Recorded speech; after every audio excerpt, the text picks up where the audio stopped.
un petit essai de Zorin sur le pouce pour voir ce que nous propose cette distribution que j'ai découvert récemment, que je connaissais pas et qui a l'air d'être plutôt bien présentée.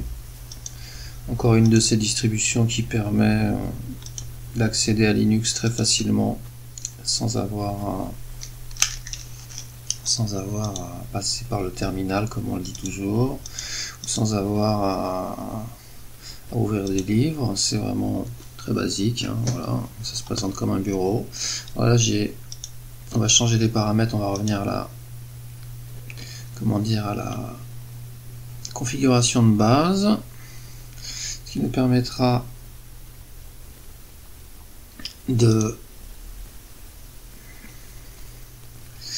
d'avoir, voilà, comme vous le voyez, c'est une fenêtre assez facile à gérer. Là, je vais mettre en classique, c'est le menu de départ quand on l'installe, qui est plutôt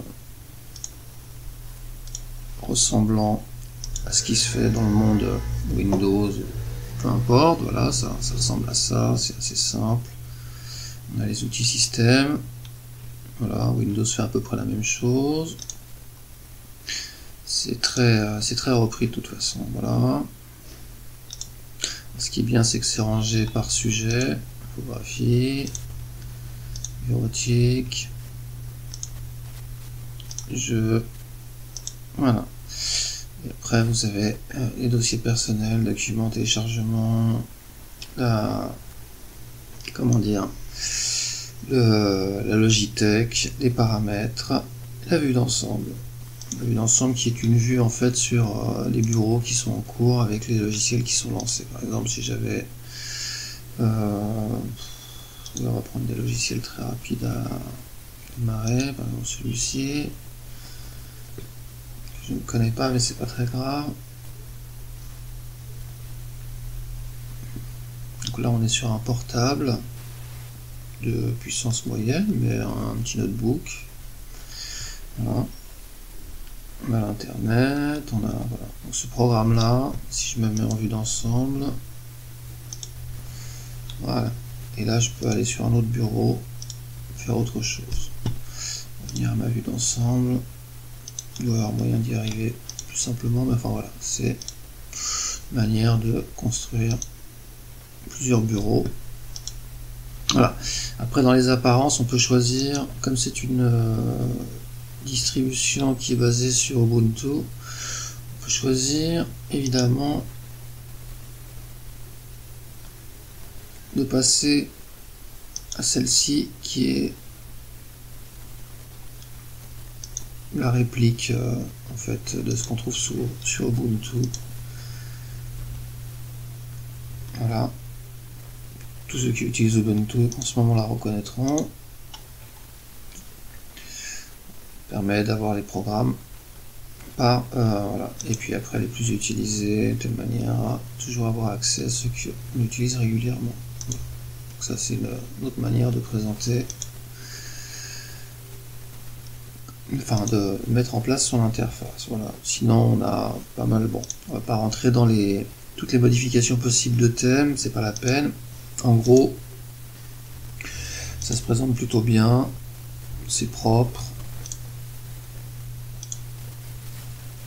Voilà, facile à comprendre. On peut installer des logiciels avec la Logitech comme sur toutes les distributions Linux et avoir des explorateurs différents. Celui-ci c'est Dolphin, explorateur très complet, très intéressant, qui permet de faire pas mal de choses. Et voilà, par exemple, si vous voulez regarder votre vidéo directement, vous pouvez, à partir du moment où elle est reconnue. Voilà.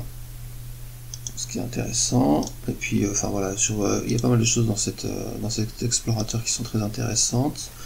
Et vous avez celui de base qui est installé au départ, qui est pas mal non plus. Voilà. Et qui permet aussi de s'organiser dans ces dossiers sans trop de soucis. Si ce n'est que moi j'ai une préférence pour... Alors je ne connais pas celle-ci, mais dans les paramétrages, je ne l'ai pas trouvé. Mais j'aime bien scinder les écrans de telle manière à pouvoir faire des passages de fichiers d'un dossier à un autre en drag and drop, au lieu de le faire en clic droit copier-coller. Voilà. C'est plus intéressant à mon sens, mais enfin voilà, c'est pas un gros problème. Pour le reste, on a vraiment quelque chose de propre, de bien présenté. Donc à suivre, puisqu'elle tourne correctement. En fait, elle tourne de la même manière que tourne Ubuntu. Elle démarre vite, elle est très efficace. Voilà.